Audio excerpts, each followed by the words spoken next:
గణతంత్ర దినోత్సవం సందర్భంగా కాకినాడ జిల్లా కేంద్రమైన కాకినాడలో ఉన్న ధర్నా చౌక్ను కలెక్టరేట్ వద్దకు మార్పు చేసే విధంగా జిల్లా కలెక్టర్, జిల్లా ఎస్పీలు చర్యలు తీసుకోవాలని సామాజికవేత్త దూసర్లపూడి రమణరాజు కోరారు. ఈ మేరకు అంబేద్కర్ సెంటర్ వద్ద జాతీయ జెండాతో నిరాహార దీక్ష చేపట్టారు.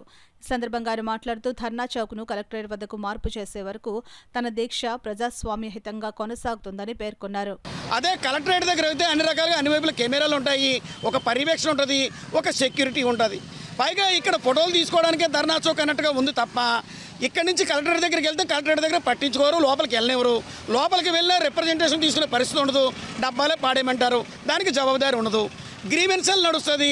గ్రీవెన్సల్లో కలెక్టర్ గారు ఉదయం 10 నిమిషాలు ఉంటారు, వెళ్ళిపోతారు, తర్వాత ఎవరు అందుబాటులో ఉండరు.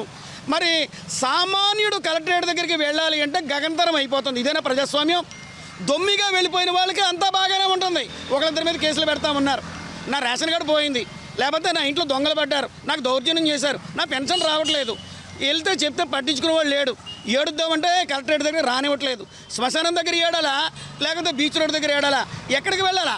ఈ ధర్నా చౌక్ అనేటువంటి ప్రదేశాన్ని పక్షపాతం వచ్చినట్టుగా, చచ్చుపడిపోయినట్టుగా ఇక్కడ పారేశారు. ఏంటి ఈ పరిస్థితి అని చెప్పి నేను ప్రశ్నిస్తా ఉన్నాను.